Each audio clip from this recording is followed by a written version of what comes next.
expert panelists here present today in this seminar, and the presenter has nicely presented the topic elaborately, rather more elaborately than our expectation. That's why not too much I will comment on this day.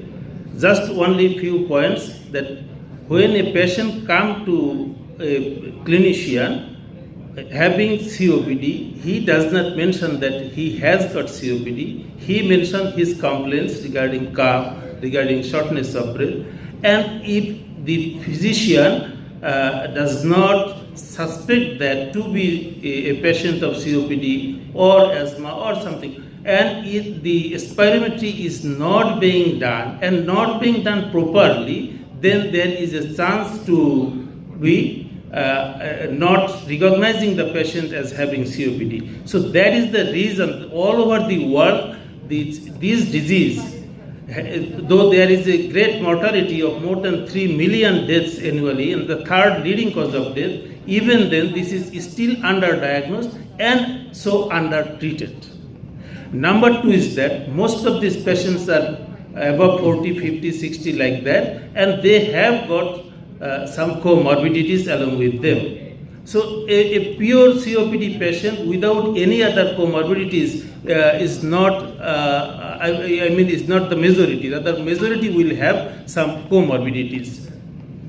Again, the COPD patient, just because of smoking and the effect of systemic effect of COPD, the rate of ischemic heart disease is higher in COPD patients. Also, the consequence of COPD ultimately leads to pulmonary cardiac failure. So, whenever a clinician is going to treat a patient, he has to consider all these things together. That means a comprehensive treatment is required for this sort of patients. And there was a discussion regarding the theophylline and doxophylline. Theophylline is the time-tested bronchodilator which was previously being used by our teachers when the inhalers were not even we used to see or prescribe. But still, this theophylline or doxophylline has not been negated by the GOLD guideline. They have mentioned that these add little after using LABA, LAMA and ICS. If you give theophylline or doxophylline, that may improve in some patients the bronchodilation.